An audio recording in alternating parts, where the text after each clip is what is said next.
నమస్తే welcome to our channel. Raj Tarun Lavanya కేసులో అయితే కీలక మలుపు తిరిగింది. మస్తాన్ సాయి అరెస్ట్ అయిన సంగతి కూడా తెలిసిందే. ఇప్పుడు లావణ్య బయటకు వచ్చి నాకు ప్రాణహాని ఉంది, నేను రోజు క్షణక్షణం చస్తా బ్రతుకుతున్నా అంటూ వ్యాఖ్యలు చేస్తున్నారు. మరి అసలు ఏం జరుగుతుంది తెలుసుకునే ప్రయత్నం చేద్దాం. దీన్ని పూర్తిగా విశ్లేషించడానికి మనతో పాటుగా ఉన్నారు సీనియర్ జర్నలిస్ట్ హేమసుందర్ గారు. సార్ నమస్తే. సార్ చెప్పండి సార్, అసలు ఈ కేసు ఎక్కడి నుంచి ఎక్కడికి మలుపు తిరుగుతుంది? ఫస్ట్ రాజ్ తరుణ్ లావణ్య అని చెప్పి కేసు వచ్చింది. ఆ తర్వాత చూసుకున్నట్లయితే మధ్యలో మస్తాన్ సాయి ఎంటర్ అయ్యాడు, వీడియోస్ లీక్ చేయడం, ఇందులో చాలా మంది ఉన్నారు అని చెప్పి రావడం, అందులోనే శేఖర్ భాషను కూడా ఇన్వాల్వ్ చేయడం, ఇదంతా ఒక ఎత్తు అయితే ఇప్పుడు లావణ్య బయటకు వచ్చి నాకు ప్రాణహాని ఉంది, నేను ప్రతిక్షణం కూడా చస్తా బతుకుతున్నా అని చెప్పి ఆమె వ్యాఖ్యలను ఏ విధంగా చూడాలి సార్? ఇది స్వయం కృతాపరాధం అని చెప్పాలి. ఆ పక్కన రాజధాని కెరీర్ అనేది స్పాయిల్ అయిపోయింది. ఇప్పుడు వచ్చి నేను కాళ్ళు పట్టుకుంటాను, నా దగ్గర ప్రాధేయపడతాను నేను అని చెప్పి అంటాం అనేది తప్పది. ఎందుకంటే అతను ఒక విధంగా చెప్పాలంటే తల్లిదండ్రులు కూడా చాలా సఫర్ అయ్యారు. ఎందుకంటే అతను వీధిని పడేసిందని చెప్పాలి. అప్పుడు మీడియా వాళ్ళు కూడా అదే పనిగా వెళ్ళిపోయారు, బయట తీసుకోవడం కానీ అతని జీవితం అనేది రోడ్డుని పడిపోయింది. మరి అప్పుడు ఆ అమ్మాయి తెలియలే. ఇప్పుడు అదే మరి టీవీలో ఎక్కేసి లైవ్లో మాట్లాడుతూ నేను రాజధానికి క్షమాపణ అడుగుతాను అని చెప్పి మాట్లాడటం అనేది అది చాలా దారుణం. అంటే కేవలం ఇట్లాంటి ఆడపిల్లల వల్ల చాలామంది మగవాళ్ళు నాశనం అవుతున్నారు. ఇక అంటే రెండు పక్కల తప్పులు ఉంటాయి, ఎప్పుడు మగవాళ్ళలో కూడా ఉంటాయి. లావణ్య అనే అమ్మాయిది ఈ విషయంలో చాలా తప్పు.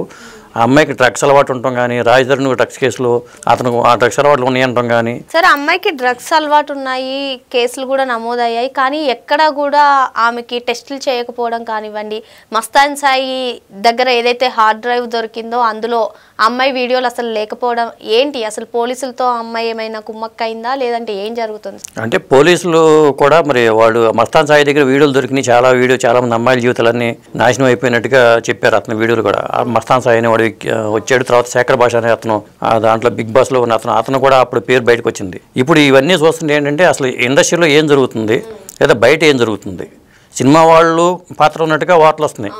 కొంతమందికి అప్పుడు సినిమా వాళ్ళకి డ్రగ్స్ కేసులో ఇన్వాల్వ్ అయినట్టుగా విపరీతంగా వార్తలు వచ్చినాయి. ఆ తర్వాత అది ఏమైందో తెలియదు. మళ్ళీ రాజ్ తరుణ్ విషయంలో మళ్ళీ డ్రగ్స్ కేసులు వచ్చినాయి. ఇట్లా కొంతమంది సినిమా వాళ్ళ పేర్లు బయటకు వస్తున్నాయి. ఇక బయటి ప్రపంచంలో కూడా ఈ డ్రగ్స్ ఇన్వాల్వ్మెంట్ ఎక్కువ ఉందనేది అర్థమవుతుంది. ఇదివరకు ఏంటంటే పబ్బులకు వెళ్ళడం ఇదంతా ఒక స్థాయిలో జరిగేది. ఇప్పుడు ఏమవుతుంది, డ్రగ్స్ పార్టీలు ఎక్కువ అవుతున్నాయి. బయట కూడా సెలబ్రిటీలు డ్రగ్స్ పార్టీలో పాల్గొంటున్నారు అనేది బయట వినిపిస్తున్న సమాచారం. దాంట్లో సినిమా వాళ్ళు కూడా ఉంటున్నారు అనేది ఒక సమాచారం. అలా పార్టీలకు వెళ్ళిపోవడం, వాడికి ఎడిక్ట్ అయిపోవడం వల్ల ఇలాంటి అమ్మాయిలు ఇలా తయారవుతున్నారనేది నా ఒపీనియన్. సరే, ఉన్నట్టుండి ఇప్పటికిప్పుడు ఆమె నేను ప్రతి క్షణం కూడా నాకు ప్రాణహాని ఉంది, అదేవిధంగా నేను రాజ్ తరుణ్కి క్షమాపణ చెప్పాలనుకుంటున్నాను అంటే వెనకాల ఏం జరుగుతుందంటారు సార్? నెక్స్ట్ తన వీడియోస్ ఏమన్నా వచ్చే అవకాశం ఉంటుందంటారా? లేదు అంటే తనకు సంబంధించినవి ఏమన్నా లీక్ అయ్యే అవకాశం ఉంది కాబట్టే తను ఇప్పుడు మీడియా ముందుకు వచ్చి ఇలా మాట్లాడుతుందా ఏంటి? అంటే ఇలాంటి విషయాల్లో ఇప్పుడు నష్టపోయేది ఆడపిల్లలే. ఎందుకంటే ఆడపిల్ల అరిటాక్ అంటారు.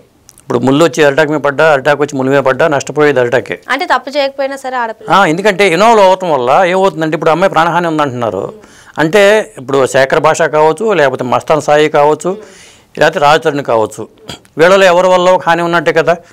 అంటే మగవాళ్ళు డామినేటెడ్ పర్సనాలిటీ ఎప్పుడైనా, పురుషాధిక్య సమాజం. అక్కడ ఆడపిల్లలు ఈ విషయాల్లో ప్రాణహాని ఉందని ఒక ఆడపిల్ల అంటుందంటే మస్తాన్ సాయి లాంటి తన ఫ్రెండ్స్తో కలిపేసి ఈ అమ్మాయి ప్రాణాలకు హాని తలపెట్టవచ్చు అనేది అమ్మాయి భయం.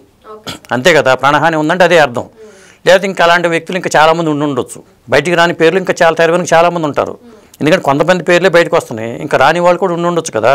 ఇప్పుడు ఒక అమ్మాయి అట్లా అంటుందంటే ఆడపిల్లలు ఎంత నష్టపోతారనేది ఇది ఉదాహరణ. కాబట్టి వేరే ఆడపిల్లలు కూడా కనువిప్పు కలగాలి. ఇది అంటే ఏం తప్పు చేయని ఆడపిల్లలు కూడా ఇలా బాధ్యులైతే, అంటే తప్పు చేయడం అంటే ఇది పార్టీలో పాల్గొనడం కానీ, లేదా పబ్ కల్చర్లకు అలవాటు పడటం కానీ, డ్రగ్స్ కల్చర్కి అలవాటు పడటం కానీ, ఇవన్నీ తప్పులే కదా. ఆ తప్పులు సావాసాలు చేయడం కానీ ఇవన్నీ తప్పులే. ఆ తప్పులు చేసేటప్పుడు తప్పని తెలియదు మనకి. ఇప్పుడు వచ్చి బయటపడి టీవీలకు ఎక్కడం మళ్ళీ ఇదో తప్పు, అప్పుడు టీవీకి ఎక్కడం అప్పుడో తప్పు, ఇప్పుడు రెండో తప్పు. అది తప్పుల మీద తప్పులు చేస్తుంది అమ్మాయి. దీని ఎఫెక్ట్ ప్రస్తుతం ఆడపిల్లల పైన కానివ్వండి, అబ్బాయిల పైన కానివ్వండి ఏ విధంగా చూపుతుంది? వివాహ వ్యవస్థ మీద ప్రభావం చూపిస్తుంది. రేపు వద్దున అమ్మాయి జీవితం ఏంటి అనేది ఆలోచించుకుంటే ఆ అమ్మాయికి అర్థమవుతుంది. ఇప్పుడు ఆ అమ్మాయి జీవితం నాశనం అవ్వడమే కాకుండా రాజ్ తరుణ్ జీవితాన్ని నాశనం చేసింది ఒక పక్క. అటుపక్క తెలుసో తెలియకో మస్తాన్ సాయి ఇరుక్కుపోయాడు పూర్తిగా. అంటే తెర వెనుక ఏం జరుగుతుంది, బయట సమాజంలో అసలు ఏం జరుగుతుంది అనేది వీళ్ళే ఉదాహరణలు. ఇప్పుడు ఇటు రాజ్ తరుణ్ జీవితంలో కూడా అక్కడ బయట జరిగిపోయింది. అతనికి రేపొద్దున ఒక మచ్చలాగా మిగిలిపోయింది. గతంలో అట్లా మచ్చపడిపోయిన మీ హీరోలు కూడా ఉన్నారు. వాళ్ళు మళ్ళీ బయట ప్రపంచానికి ఇప్పుడు వార్తలు రావట్లా. ఇక్కడ లాభపడేది ఎవరంటే పోలీస్ వ్యవస్థ, లేదా ఒక న్యాయ వ్యవస్థలో లాయర్లు, వీళ్ళు లాభపడుతూ ఉంటారు. ఇలాంటి కేసులు వచ్చిన తర్వాత అటు పోలీసులకి చేతికి నిండా పని ఉంటుంది, లాయర్లకి చేతి నిండా పని ఉంటుంది. ఈ విధంగా నష్టపోతూ ఉంటారు. పైగా పబ్లిక్లోకి వచ్చేసిన తర్వాత ఏమవుతుందంటే ఖచ్చితంగా అలరైపోతారు. వీళ్ళ జీవితం అలరైపోయిన తర్వాత స్పాయిల్ అయిపోయినట్టు కదా. అందువల్ల ఆడపిల్లలు ఏవైనా సరే, మగవాళ్ళైనా సరే ముందు మీడియాకి ఎక్కకూడదు. వీళ్ళు మీడియాకి ఎక్కడం వల్ల మీడియా వాళ్ళు ఏంటంటే చిన్న వార్త దొరికితే దాని చిలవల పొలవలుగా అదే పనికి వెళ్ళిపోవడం జరుగుతూ ఉంటుంది.